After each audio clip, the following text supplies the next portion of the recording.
این مراسم افتتاح مسابقه قهرمانی شطرنج است که در دوشنبه دایر می‌گردد. بیش از 450 شطرنج باز از 13 کشور آسیای غربی برای این مسابقه مهمان تاجیکستان هستند. این مسابقه بین کودکان و نورسان برگزار می‌گردد. مخلصان و هواداران شطرنج به ویژه کودکان و نورسان برای تماشای این مسابقه در کاخ المپ جمع آمده اند. در مراسم افتتاح با شمول نمایندگان نهادهای مسئول تاجیکستان، اینچنین حسین توردیعلیف، پرزیدنت منطقوی فدراسیون جهانی شطرنج، شرکت و سخنرانی کرد. او سرداور این مسابقه هم هست. Если так будет развиваться, естественно, если Таджикистан должен быть чемпионом мира, олимпийский чемпион.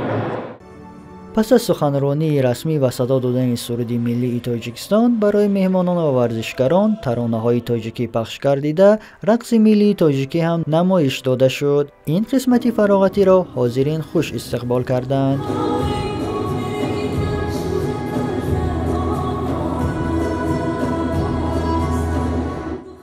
مقصد اساسی این مسابقه گذراندن این مسابقه از آن عبارت است که ما بتوانیم در دل نورسان مهر و محبت شطرنج را جای بدهیم و برای این همه زمینه مهیا است. در این میدان شطرنج بازان از روسیه، قزاقستان، قرقیزستان، ازبکستان، ترکمنستان، ایران، افغانستان، هند، کویت، پاکستان، شریلانکا، مالدووا و امارات متحده عرب جمع آمده اند. آنها برای گرفتن جایزه ها و نشان دادن مهارت خود رقابت می کنند. ما با 13 بازیکن در این مسابقه شرکت کردیم.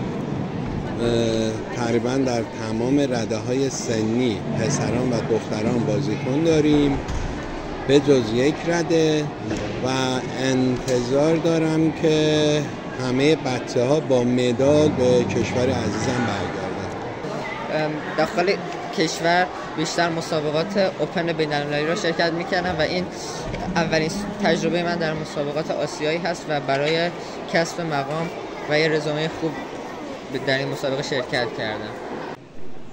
مسابقه را فدراسیون جهانی شطرنج، فدراسیون شطرنج آسیا و فدراسیون شطرنج تاجیکستان تشکیل کرده اند و آن تا 29 اپریل دوام می‌کند. شطرنج از هنرهای باستانی فارسیان است که پیشینه چند عصره دارد. یکی از مرغوب‌ترین بازی‌ها در جهان معاصر است که با عنصرهای علم، هنر و ورزش توأم است. کامیابی در این ورزش ذهنی به آن ورزشکار نصیب می‌گردد که ذهنی تیز دارد و چست و چالاک است.